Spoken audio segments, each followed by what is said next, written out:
Good morning students. तो आज हम आपका प्रेजेंट इंडेफिनिट टेंस सीखने वाले हैं, जिसकी लाइव क्लास में मैं आपको ऑलरेडी समझा चुकी हूँ। बट जो चीज़ें जैसे कि क्लियर नहीं हुई हैं वो आज इस वीडियो में आपकी क्लियर हो जाएंगी। तो प्रेजेंट इंडेफिनिट टेंस, पहले मैंने आपको बताया था कि हम 12 तरीके के टेंसेस पढ़ते हैं, जो कि डिवाइडेड रहते हैं 3 पार्ट्स में: प्रेजेंट, पास्ट एंड फ्यूचर। मैंने आपको बताया था कि प्रेजेंट का मतलब होता है वर्तमान, पास्ट का मतलब होता है भूतकाल जो समय बीत चुका है, और फ्यूचर का मतलब होता है भविष्यकाल जो कि समय आने वाला है। स्टार्टिंग हम प्रेजेंट टेंस से करेंगे, तो सबसे पहला टेंस जो हम पढ़ेंगे वह है हमारा प्रेजेंट इंडेफिनिट टेंस। अब प्रेजेंट इंडेफिनिट टेंस की पहचान क्या होती है, उसको बदलने के नियम क्या होते हैं, ये सब हम प्रेजेंट इंडेफिनिट टेंस के अंतर्गत सीखेंगे। क्योंकि अभी जो बेसिक हम सीख रहे हैं वो सीख रहे हैं हिंदी से इंग्लिश में ट्रांसलेट करना, तो वहीं आज हम यहाँ सीखेंगे। तो देखिए इसकी पहचान क्या होती है, मतलब हिंदी के बहुत सारे वाक्य आपको दिए होंगे, तो उसमें से आप कैसे पहचानेंगे कि ये टेंस जो है प्रेजेंट इंडेफिनिट टेंस है।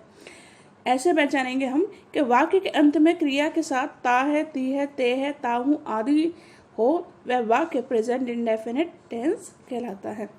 मतलब जो हिंदी के वाक्य होंगे उनके एंड में क्या लगा होगा, ता है, ती है, ते है, ताहू। बहुत जगह ऐसा होता है कि सिर्फ ता, ती, ते भी लगा होता है, तो ये आपकी पहचान है। मान लीजिए अगर लिखा है कि मैं स्कूल जाता हूँ, तो आपने पहचान लिया कि ताहू लग रहा है, तो ये टेंस हो गया हमारा प्रेजेंट इंडेफिनिट। अब इसको बदलने के नियम क्या होते हैं? इसको बदलने के नियम दो प्रकार से होते हैं। अगर हमारा सब्जेक्ट सिंगुलर है तो बदलने के नियम कुछ और होंगे, और अगर हमारा सब्जेक्ट प्लूरल है तो उसको बदलने के नियम कुछ और होंगे। दोनों के अलग अलग होते हैं।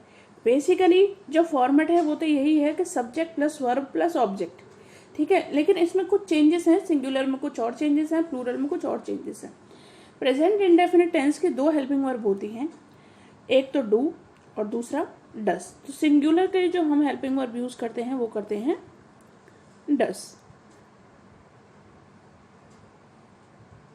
ओके, चलिए देखते हैं। तो इसके रूल्स हम पढ़ेंगे सबसे पहले। तो इसको हम 4 या 5 तरीके से इसको चेंज कर सकते हैं, मतलब सेंटेंसेस के फॉर्मेट में।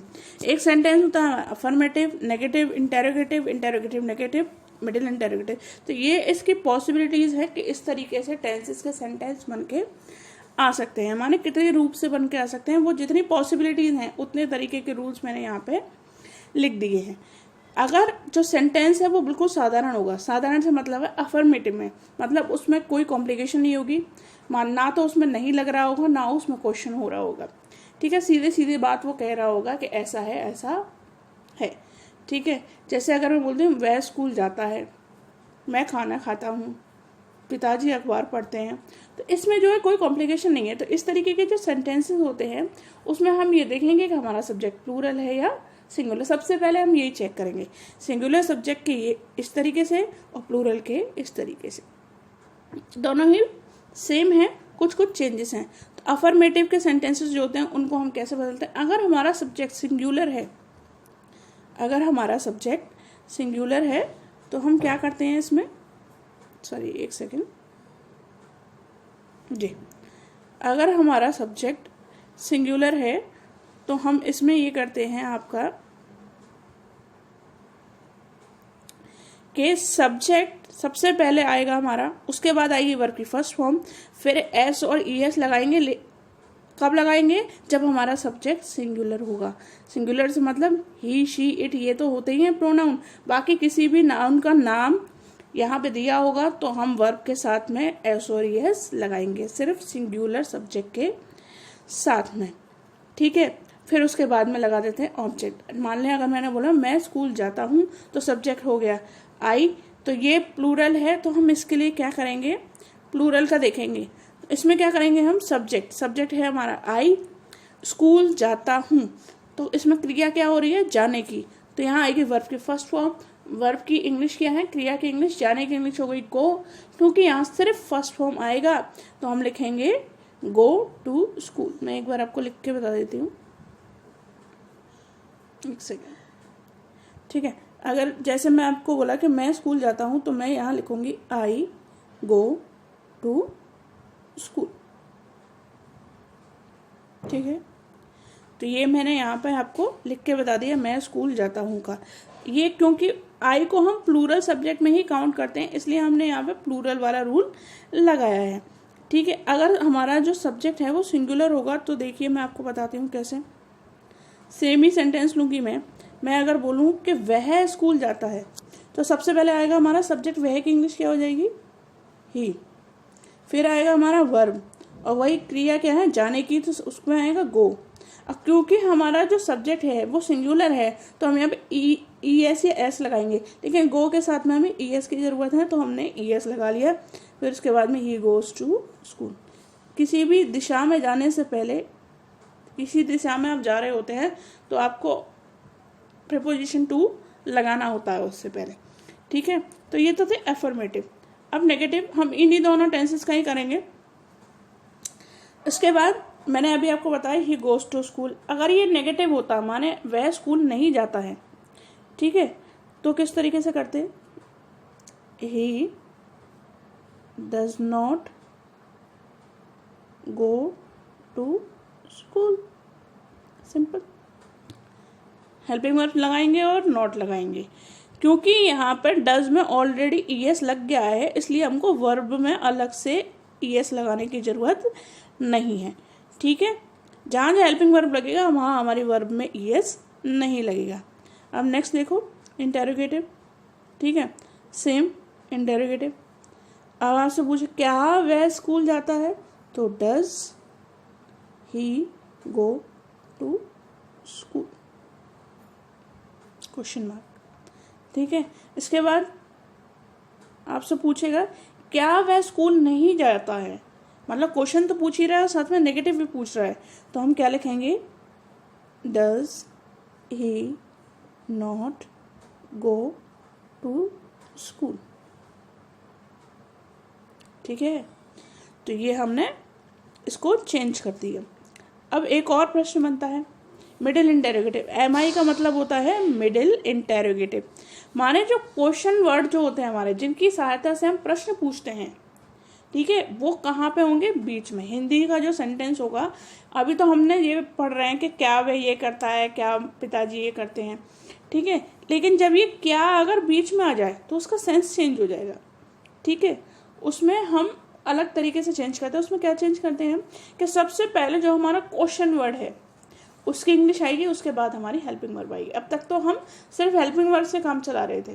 ठीक है, अगर मैं ये लिख दूँ कि एक सेकेंड मैं क्वेश्चन बना देती हूँ। हम पढ़ रहे थे वह स्कूल जाता है, तो मैं अगर कर दूँ वह स्कूल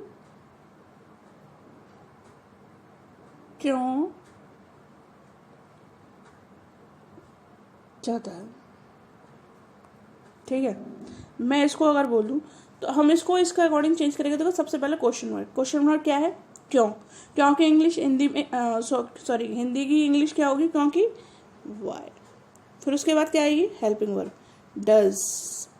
फिर आएगा हमारा सब्जेक्ट, वह सब्जेक्ट है ना हमारा, तो हमने वाई डज ही। फिर आएगी वर्ब की first form go to school.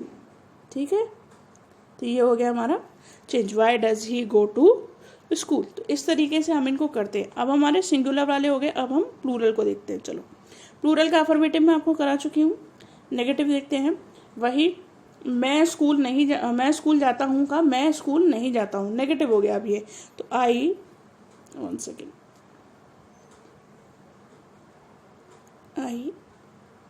Do not go to school.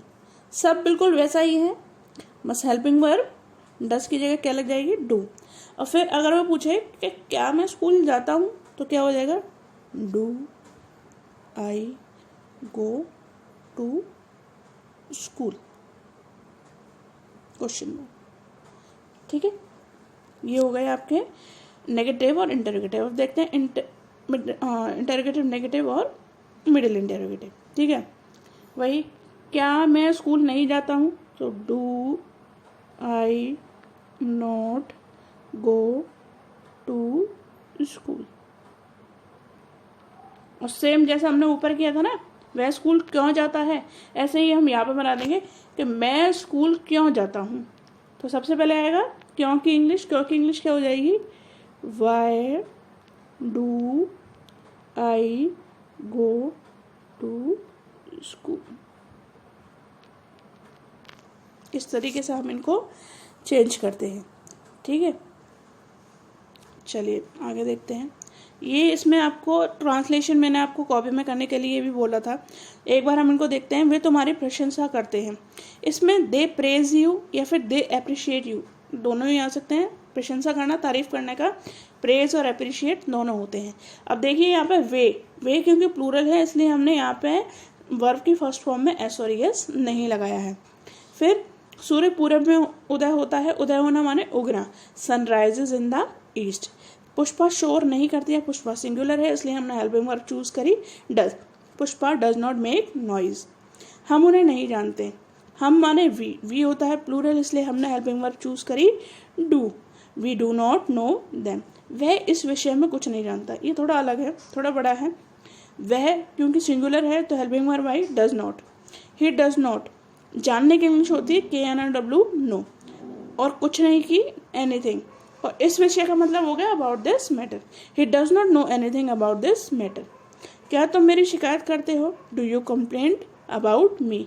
मेरे बारे में मेरी शिकायत करने के लिए हम लगाएंगे अबाउट मी। क्या उषा प्रातः नहीं उठती है, does Usha not get up in the morning. या फिर हम यहाँ ये भी लगा सकते हैं कि not get up early in the morning, प्रातः मतलब होता है अर्ली मॉर्निंग, ठीक है। क्या तुम्हारी बहन झूठ नहीं बोलती, does your sister not tell lie, ठीक है। झूठ बोलने के लिए नॉट टेल लाई। तुम बाजार कब जाते हो, when do you go to market. ये अभी मिडिल इंटेरोगेटिव वाला है, इसमें है देखिए एक सेकेंड, इसमें जो ये कब है, ये जो प्रश्न इसकी मदद से पूछा जा रहा है, और जब ये वर्ड हमारा बीच में आ गया है तो हम यहाँ पे हेल्पिंग वर्ड से स्टार्टिंग ना करके क्वेश्चन वर्ड से स्टार्टिंग करेंगे। सबसे पहले क्या आएगा हमारा क्वेश्चन वर्ड, उसके बाद सेम इंटेरोगेटिव वाला रूल यहाँ पे लग जाता है। तो कब की इंग्लिश हो गई when do you go to market. वह कहाँ रहती है, सेम ये भी उसी का ही एग्जाम्पल है मिडिल इंटेरोगेटिव का। वह कहाँ रहती है तो हमने कहाँ की इंग्लिश लगा दी, वेयर डज शी लिव। तो ये थे आपके प्रेजेंट इंडेफिनिट टेंस। आपको आई होप आपको समझ में आया हो। तो इसको देखिएगा, आप अच्छे से समझिएगा, अपनी कॉपी में काम करिएगा, फिर जब भी आपका टेस्ट हो तो आप टेस्ट भी अच्छे से करिएगा। Okay, thank you.